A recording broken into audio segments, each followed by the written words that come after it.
Yun guys, nandito tayo ngayon with our friend Boss Leo at siya pala yung nakabili ng motor ni Pastor Jonard. Ito, napakagandang versus. Hello po, magandang tanghali po.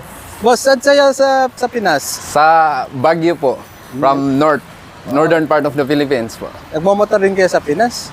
Yes po, pero yung mga maliliit po. Dito lang po ako nagka-big bike. This is my first big bike po. Ang ganda, ang ganda. Anong taon po kayo pumuntang Thailand?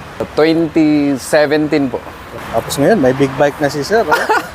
Regalo ng misis. Ano pala yung mga comment mo sa mga kalsada dito compared sa Pinas? Pinas, maganda yung mga kalsada dito. Kahit nasa probinsya ka, yung mga kalsada dito, ang ganda. Boss, ang yung t-shirt mo, Ilonggo Rider Thailand. Yun. Opo, bigay ni Boss Jake to. Thank you, Boss Jake. Boss Jake, saan ba yun si Boss Jake? Hindi ko na nakikita eh. Baka busy sa pag the drive. May grupo po kayo sa Thailand na mga sa basketball, sa ano? Ano pong involvement ninyo maliban sa pagmomotor?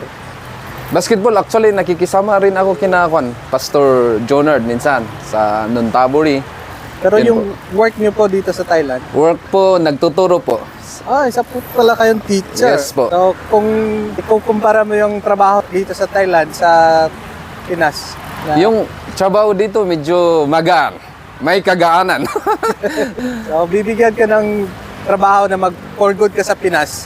Tatanggapin mo ba ngayon o di pa muna? Hindi pa muna. Kasi andito rin yung pamilya ko, sama-sama kami. Yun, maganda din at sama-sama kaming andito.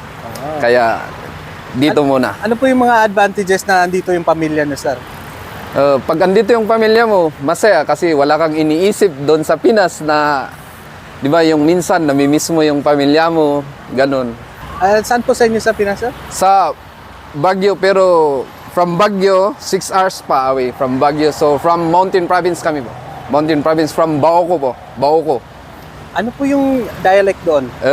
Kankanay actually. Kankanay. Pero pag andun ka sa Baguio, Ilocano yung gamit para lahat magkakaintindihan. So, ano yung ginagamit mo sa bahay nyo?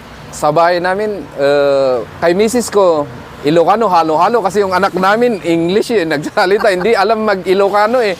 Tagalog, ganoon po. Advice niyo po sa mga andito na sa Thailand na yung pamilya, asawa, anak, andun pa sa Pilipinas. Advice ko lang kung kaya nyo nang kunin nyo na para sama-sama at masaya ang buong pamilya na andito na nag-work po. Shoutout po, shoutout.